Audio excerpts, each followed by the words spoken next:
Appreciate everybody joining us this afternoon or this evening for our Cheez It Citrus Bowl head coach media availability. We're As folks filter into the room, we're very excited. I'll give a couple updates. We're excited to be welcoming number 13 Texas, number 18 Michigan to play in the 2025 Cheez It Citrus Bowl. This year will be the 80th edition of the Citrus Bowl. We've been playing since 1947 here in Orlando, and the game will be December 31st, 3 p.m. New Year's Day, live on ABC here at Camping World Stadium in Orlando. And as far as how this media availability will work, we'll have Coach Moore here for a few minutes. We'll be able to take questions. We'll have Coach start with an opening statement. If you have a question, please use the react button at the top of or at the bottom of your screen to raise your hand.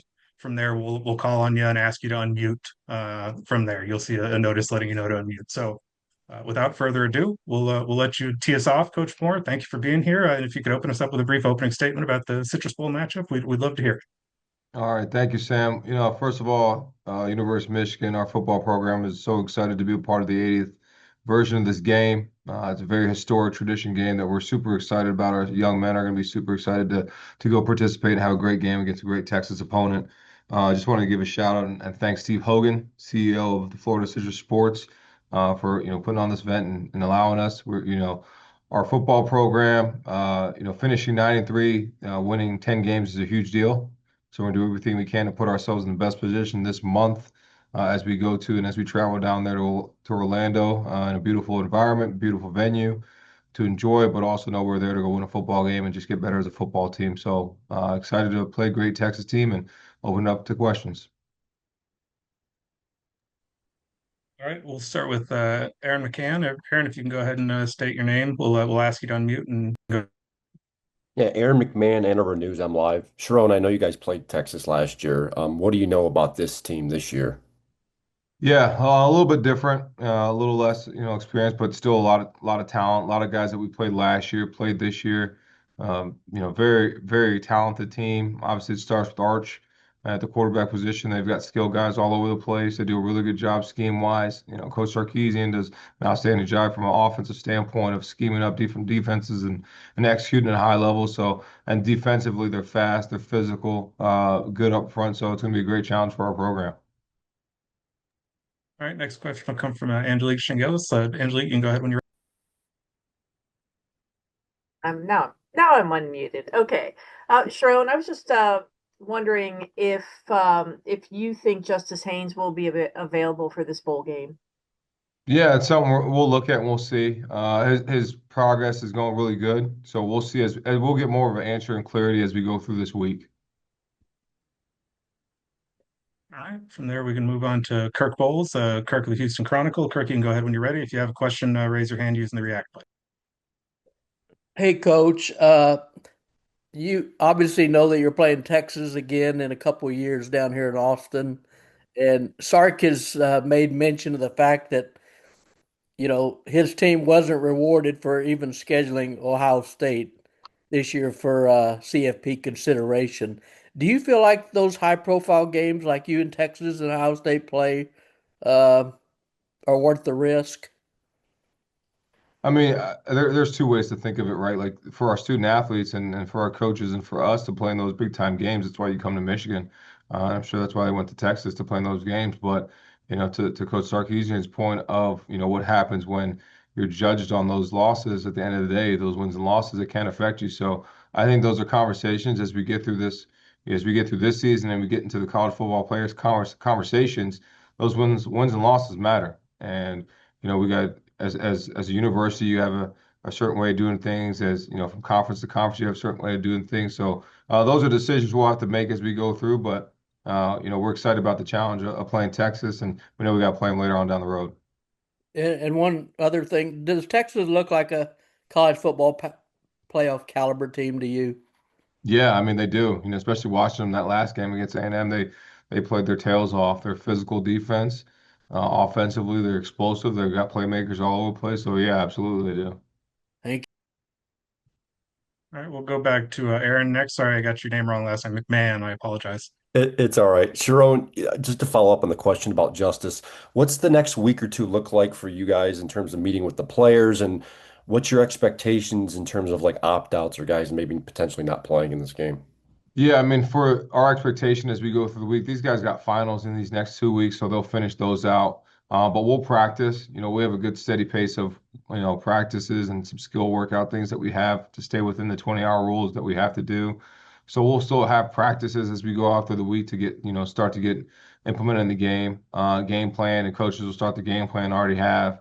But really, it's going to be about getting better at football, and our young guys, our older guys, everybody doing that. As far as opt-outs and guys who play in the game, we'll have more of an answer as we go through the week. There'll be guys that have already thought about it and what they're going to do. A lot more playing than not playing, so that's a positive. But we'll have more of an answer as we go through the week. And then if I could ask about the Kerry Coombs hire, how did that materialize and what does he bring to the program?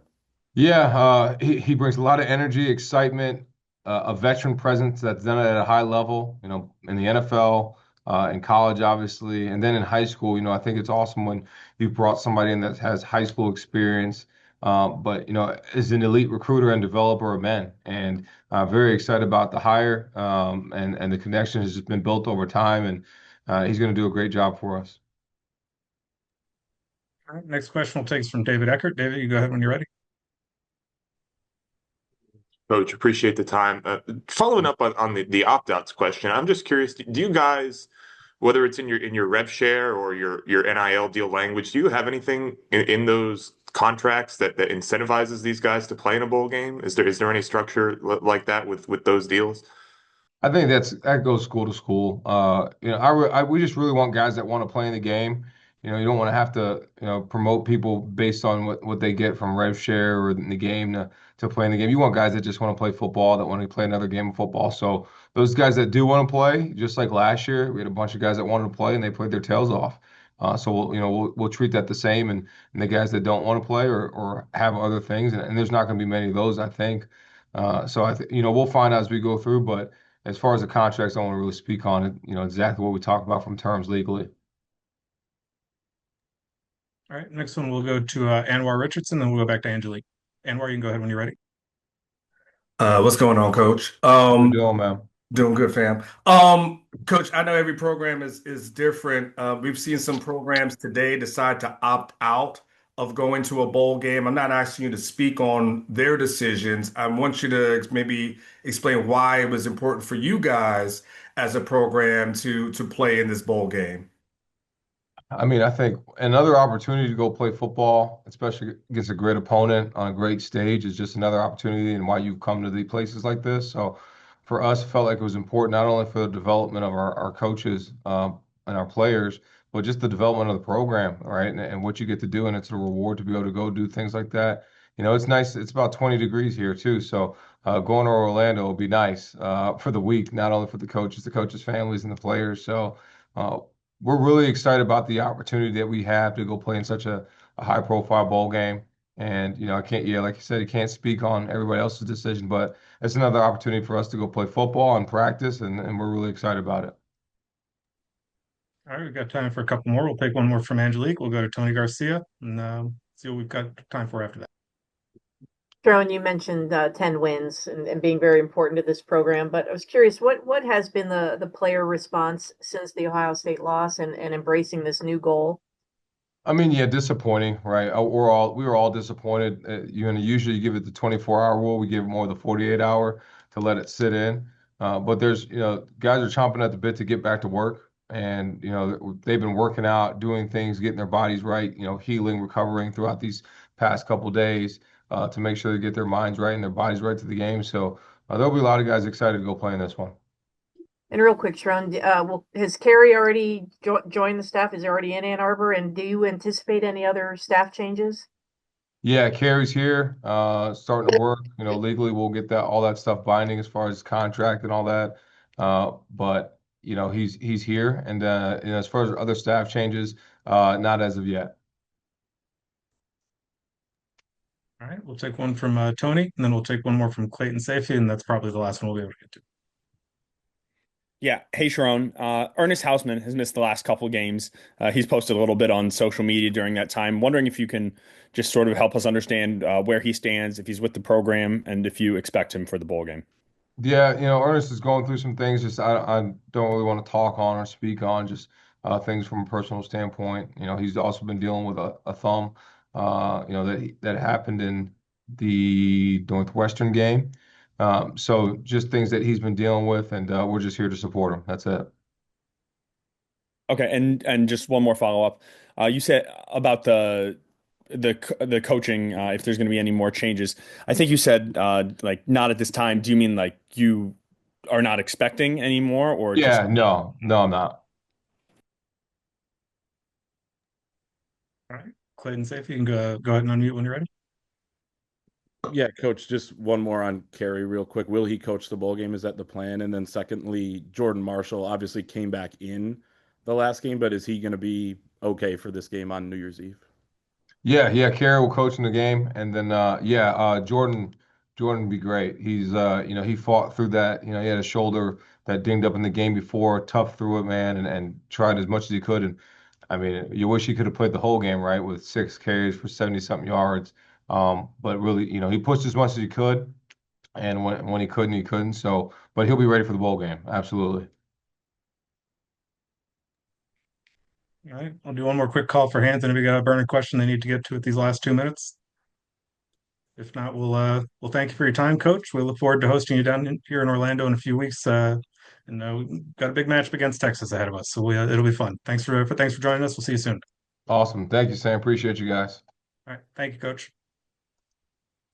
We will have Coach Sarkisian with us here shortly. Just give us one moment. We'll follow the same procedure for Sark. Use the react button to raise a question. We'll call on you. We'll unmute for you. Go from there.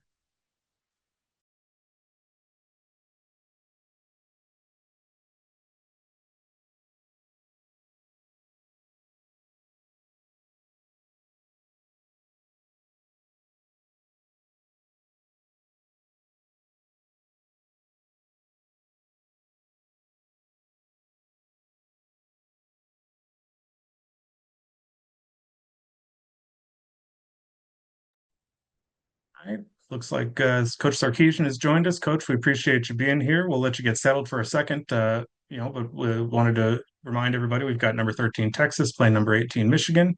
That'll be the 2025 Cheez at Citrus Bowl, the 80th edition of the Citrus Bowl game. That'll be 3 p.m. Eastern, Wednesday, December 31st at Camping World Stadium. With that, we'll open it up with the mic for Coach Sarkisian. You can open us up with a opening statement, and then we'll take questions from the room. Coach, you can go whenever. All righty. Great for everybody to be here and to be on. I would say just in opening, it's an honor and privilege to be part of the Cheez at Citrus Bowl against a great opponent in Michigan, someone that we have haven't played them last year to start the season, and we're set to play them to start the 27th season. The opportunity to play a quality opponent like them for our team to extend our season is one that we're looking forward to. It's an opportunity for us to go win 10 games for the third consecutive season, something that hasn't been done at the University of Texas since 2007 through 2009. So we've had a great season. We've accomplished a lot of great things with one more goal in mind now of going to win in the Citrus Bowl. With that, we'll open it up. Well, we appreciate that, Coach. We'll start off with Kirk Bowles. Kirk, you can unmute. Go ahead whenever you're ready. Steve, how big a letdown was it not getting in the playoff? And do you think Ant Hill and any other players will opt out of the bowl game? I think there's obviously a level of disappointment of not making the CFP.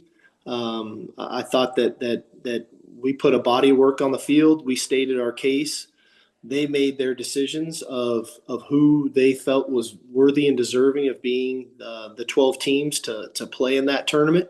And you have to respect that. That's the system that we put in place.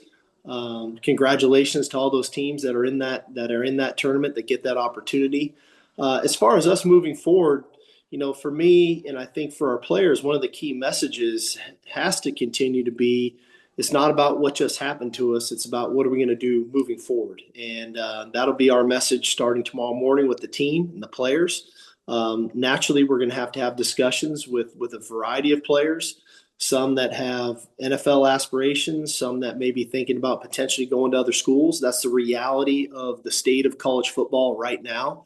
But I think, jumping to that too soon and making an emotional decision, I think can be where we can make a mistake. And so we've got to be cognizant of that's the reality of the state of college football, but also let's make sure that we're making really good, conscientious decisions with the right information, and not do anything out of with emotion or frustration. And so that'll be the process starting tomorrow, and I'm sure it'll take a little bit of time to get to the final number of who may and who may not play. But that's okay. We've got a really young football team.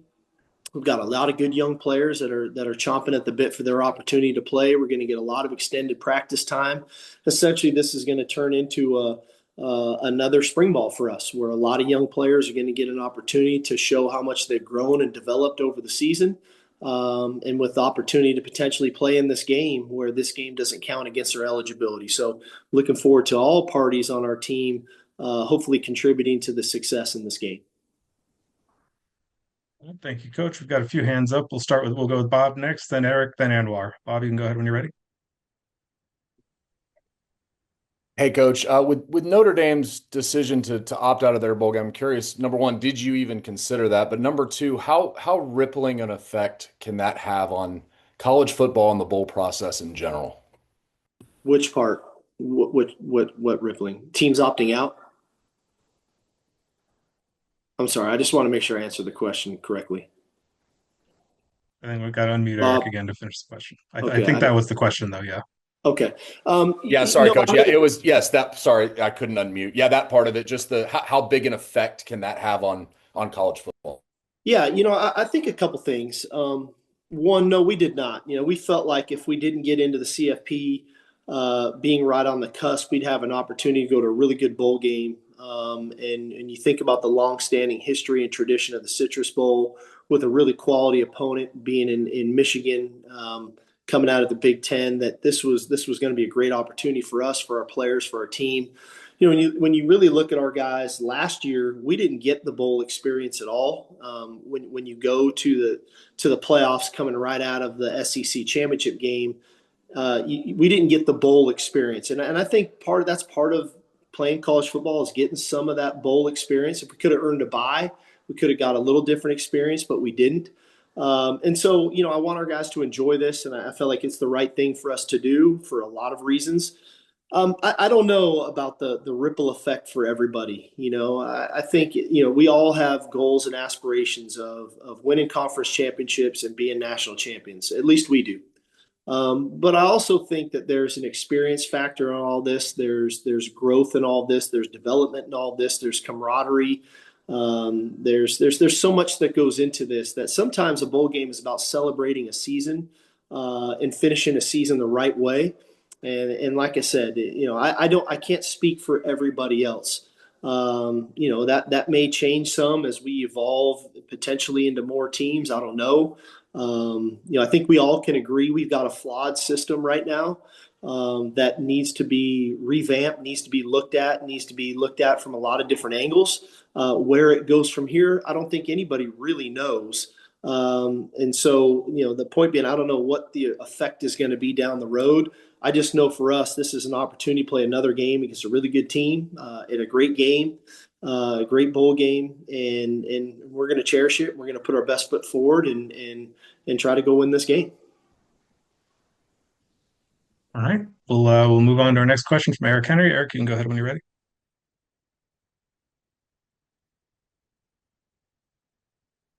Sorry about that. Steve, when we spoke with you, I believe it was last week, you really emphasized wanting to see the best 12 teams compete for a championship. And, take obviously the playoff discussion is done for your team, but just as someone who coaches in this sport and has been in this sport, your entire career, how close do you feel we are, or the sport is, to seeing the top teams play for a title? I mean, I think we're close. Again, I honestly believe we were closer when we were at 4 teams, because the committee really had to narrow it down to 4, who are the 4 best teams to go play, and we were in that playoff 2 years ago. And then when we went to 12, there was going to be some real growing pains. I think that we all were going to have to figure out. And I think there were some scenarios that some thought, oh, that will never happen. Don't worry about it. Just put that in. Well, it's happened. We've got 2 G6 schools in the playoff right now, and and congratulations for them for the seasons that they had and winning their conferences and their opportunities to go play in this game. But I think the overall consensus would be there's probably a few other teams that college football would like to see in this tournament. But in the end, that I think in my mind, we were going to have to go through some of this to try to get it all right. I would love to be on the other side of it. Don't get me wrong, but I think the one thing we've learned under the current format, we've got to win more games, and we've got to win the games that are right in front of us. And it doesn't matter how hard your schedule is. That doesn't matter. It matters what your record is. And so to complain about your schedule or how many good teams you play or how many teams you play on the road is really irrelevant. What we have to do is control what we can control, and that's win the games that are right in front of us, as long as this is the format that we're going to use. Now, does it evolve? Where does it go? How does it grow? I think time will tell, and that's for the powers that be to try to figure that out. And so, I think, like I said, for us is control what we can control, and that's the next thing that's right in front of us. All right, thank you, Coach. Anwar Richardson, you can go ahead whenever you're ready. Hey, Coach. As disappointing as today might be, does this maybe give you guys an opportunity to, when you're always going from one thing to another, to another, to another, to maybe just take a step back, do some inventory, a little bit of an audit that you haven't been able to do in December, and really not only get prepared for the bowl game, but then geared up for, the next season? Yeah, I mean, this is a drastically different December than we've had from 2 years ago, and most notably from what we had last year.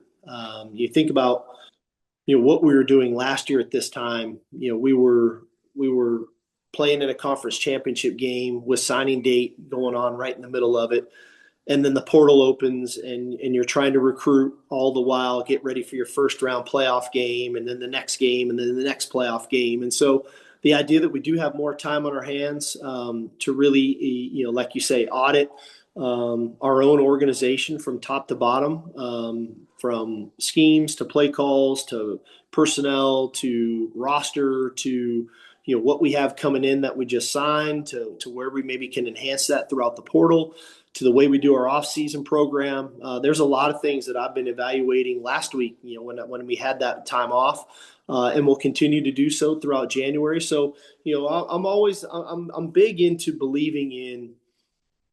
It's easy to whine, complain, moan, poor us, poor me. I just don't live in that world. I live in, okay, this is what it is. Let's move forward. And so if I'm going to move forward, then we got to use our time wisely. And we got to attack the things that are attainable right in front of us, and then start looking at some things down the road long term. And this time gives us an opportunity to do that. So again, we're going to use it wisely, not only from a coaching staff perspective, but a player perspective. To make sure that we are not only putting ourselves in the best position to play well on December 31st, but putting ourselves in the best position to have a really good, 2026 football season as we embark on that next year. All right, we'll take one from David Eckert and followed by Cedric Golden. David, go ahead when you're ready. Hey, Steve, appreciate the time. Is there anything built into y'all's contracts, whether it's revenue sharing or NIL, that incentivizes players to play in bowl games like this one rather than opting out? No, we don't. Appreciate it. Thanks. Yep. All right, we'll have time for three more. We'll take Cedric Golden, then Roger Wallace, then Corey Mose, and we'll cut it there. Hey Steve, I know you guys would much rather be playing in College Station or Eugene, Oxford this week, coming up. But what benefits will this give such a young team to get these extra practices and for you to evaluate what you got coming back? Well, I think it's the quality of the opponent. We're playing a Michigan team that won 5 of their last 6 games. They've got elite players. They've got a fantastic young quarterback who got better as the season went on. We got a really good young runner. They've got talented, really good schemes on both sides of the ball. We know that from facing them a year ago. And so I think what it does, it raises the competitive level for some of our younger players and an opportunity to play them and to get them in the game, but also some players that have been developing as the season's gone on. Can we continue that growth? to really springboard us into 2026. And like I said, the first goal is to go win 10 games because we're always trying to do things that haven't been done around here for a long, long time. And the idea that we can win 10 games this season for the third consecutive season since 07 to 09, that's a pretty big accomplishment for this group to go along with, as we touched on, beating our rivals for back-to-back years and, beating OU by double digits 2 years in a row, beating Arkansas by double digits 2 years in a row, beating A&M by double digits 2 years in a row. Those are some really cool things that this team gets to hold on to. And so I want to make sure we go get that 10th win for them. But also, yeah, to your point, for the younger players to get such a quality opponent in such a great bowl game, I think is going to be a great experience for them that hopefully, yeah, you know what, next year the goal is to be in the playoffs. But if we're not going to be in the playoffs, let's be in the game that's closest to the playoffs that gives enough feel and energy and competitive spirit so they have an idea of what they can look forward to next December. All right. Next question we'll take from Roger Wallace. You can go ahead, Roger, whenever you're ready. Hey, Sark, along those lines, is this a chance for you and the staff also to kind of gauge guys and the fact that it may not be the playoff, but just to see how they react the next couple of weeks and into the game as far as their work goes? Well, I think so. And I think also, one thing that we're going to look at that we haven't quite had we didn't have the luxury of last year, but we had in going into the Washington game and the Sugar Bowl is how do you manage the time off? I'm really looking at this schedule in December with a forward-thinking mindset as well. If you have an opportunity to win an SEC championship and then you get that extended layoff to that bowl game, okay, in that playoff game, what are you doing with the time to keep your team fresh, to keep your team not only fresh but yet competitive with the physicality? And so this gives us an opportunity to tinker with that as well too, for the future of hopefully we get back into that spot where we've been the last 2 years. And if we do that, maybe there's some things in our scheduling that we can do better than we did the first time around a couple years ago when we were in the Sugar Bowl against Washington. Thank you, Coach. We'll wrap up here with Corey. Corey, you can go ahead when you're ready. Thank you for taking the time, Steve. With all the conversation around the committee's decision today, would you be interested in a play-in tournament and just getting rid of the committee at all? I'd be interested in a lot of things, but again, I think we just can't rush to let's go over here and do this. If we don't look at the unintended consequences of doing something like that. And I think some of the things with us going to the 12-team playoff with some of the AQs and some of the formatting of how teams were going to get evaluated and what was the criteria and the principles of teams getting elected to play.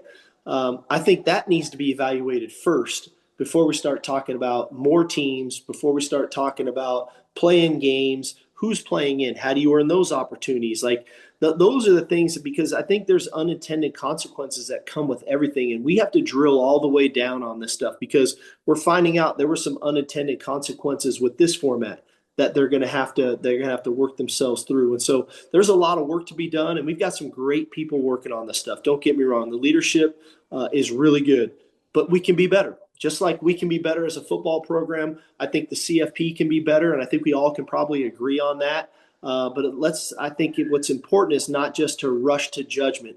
Let's take our time, let's get it right, or at least let's get it better the next time around. All right, Coach, thank you so much for your time. We really appreciate you being here, and we look forward to hosting you and the Longhorns at the Cheez at Citrus Bowl here in a few weeks. Take care, and we'll see you down the road. Righty, y'all. Thank you.